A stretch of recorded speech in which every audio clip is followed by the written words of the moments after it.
ازيكم عاملين ايه؟ النهارده من مطبخ روبي الحلبي هنعمل مع بعض الطحينه الخام.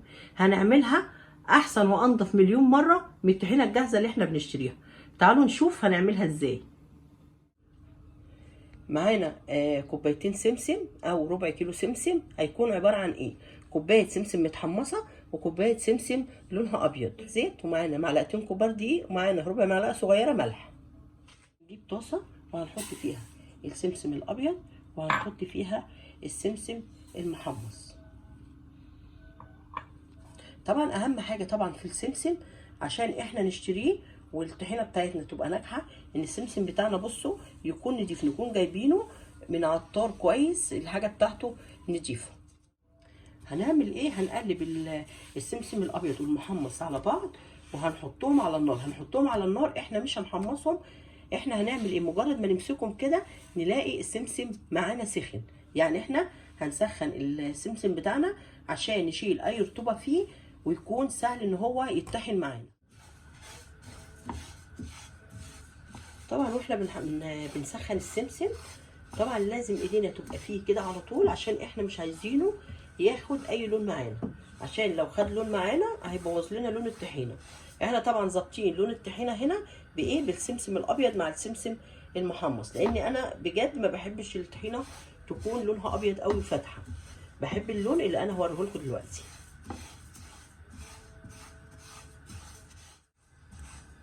بصوا كده طبعا السمسم معانا بدأ يسخن. هنعمل ايه؟ هنضيف معلقتين الدقيق، عشان الدقيق عايزينه يسخن ما ياخدش معانا لون، هنخليه ياخد سخونة السمسم وكمان ما ياخدش لون، يعني السخونة بتاعته هتكون بسرعة جدا، مش هنسيبه يلون معانا.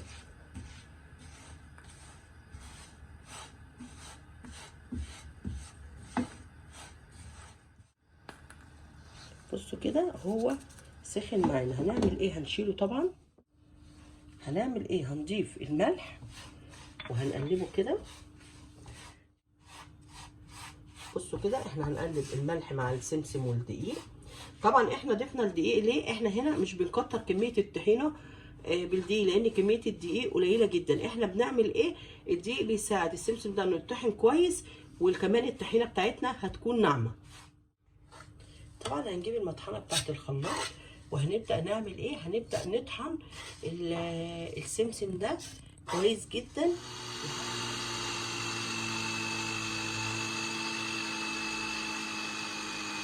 بصوا الجزء ده فاصل ازاي، ده كده طلع الزيوت بتاعته واتطحن كويس. الجزء اللي فوق ده لا، احنا هنطحن كل الكميه لحد ما يوصل للشكل اللي احنا شايفينه تحت ده.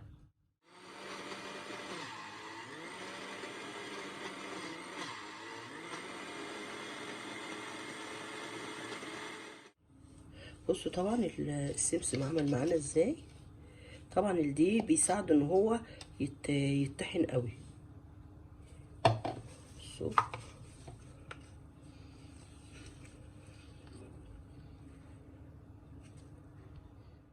هنجيب الخلاط، هنحط فيه طبعا اول حاجه الزيت.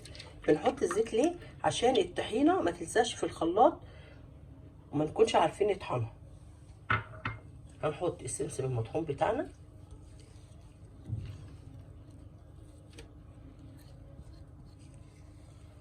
حطينا الزيت الاول وبعدين حطينا السمسم اللي احنا ضاربينه في الكبه او ضاربينه في المطحنه.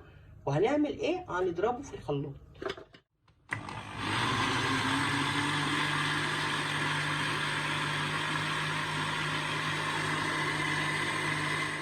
طبعا الطحينه بتاعتنا عامله ازاي؟ زي اللي بنجيبها جاهزه بالظبط. طبعا بنتحكم في القوام بتاعها ان احنا بنكتر الزيت او بنقلله.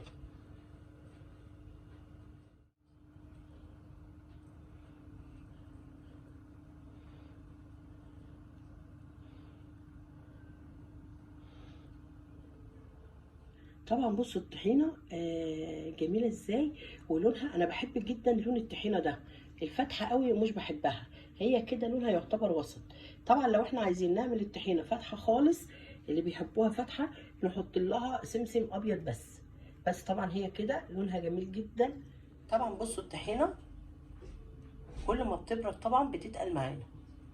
هنعمل بقى بما اننا عملنا طحينه هنعمل سلطه طحينه وهنعمل عسل بطحينه، حاجه كده جميله جدا. معانا نص كوبايه طحينه، معانا بقدونس، نص ليمونه، معانا معلقتين زيت، معلقتين خل، نص معلقه كزبره مطحونه، نص معلقه كمون مطحون، نص معلقه توم مفروم. طبعا افضل طريقه نعمل بيها الطحينه، هنجيب الكبه وهنحط فيها ربع كوبايه ميه، وهنحط فيها الطحينه، هنحط فيها الثوم، هنحط الكمون والكزبره، هنحط الزيت، وهنحط الخل، وهنحط الليمون.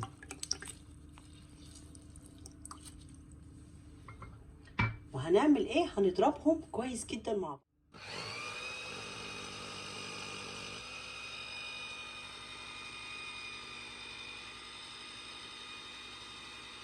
طبعا بصوا عملنا الطحينه اهي، طبعا بنتحكم فيها بالميه. بصوا طبعا جميله جدا. هنعمل ايه؟ هنحط عليها بقدونس،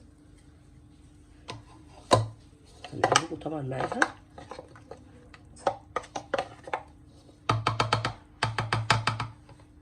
كده السلطه بتاعتنا جاهزه.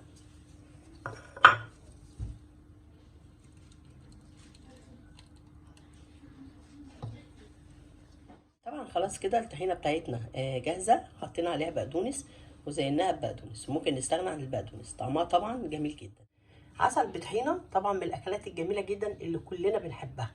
عسل اسود معانا الطحينه اللي احنا عاملينها، العسل بيبقى ضعف كميه الطحينه. نعمل ايه؟ هنحط العسل،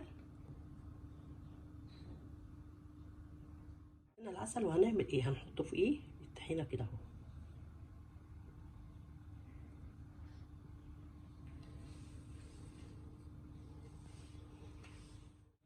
كده عملنا طبق العسل بالطحينه بتاعنا. طبعا عشان العسل بيبقى تحت والطحينه بتبقى فوقيه، هنزينه باي حبه عسل على الوش كده عشان يبان انه عسل بطحينه. وطبعا اكله جميله جدا، وبالف هنا وشفا. وزي ما شفنا عملنا مع بعض الطحينه بتاعتنا النهارده بطريقه سهله جدا، ولا خدت معانا وقت ولا خدت مجهود.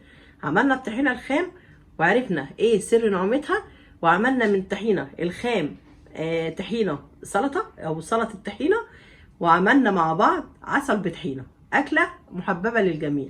بتمنى طبعا ان انتوا تجربوها، شكلها جميل وريحتها جميله وطعمها احلى.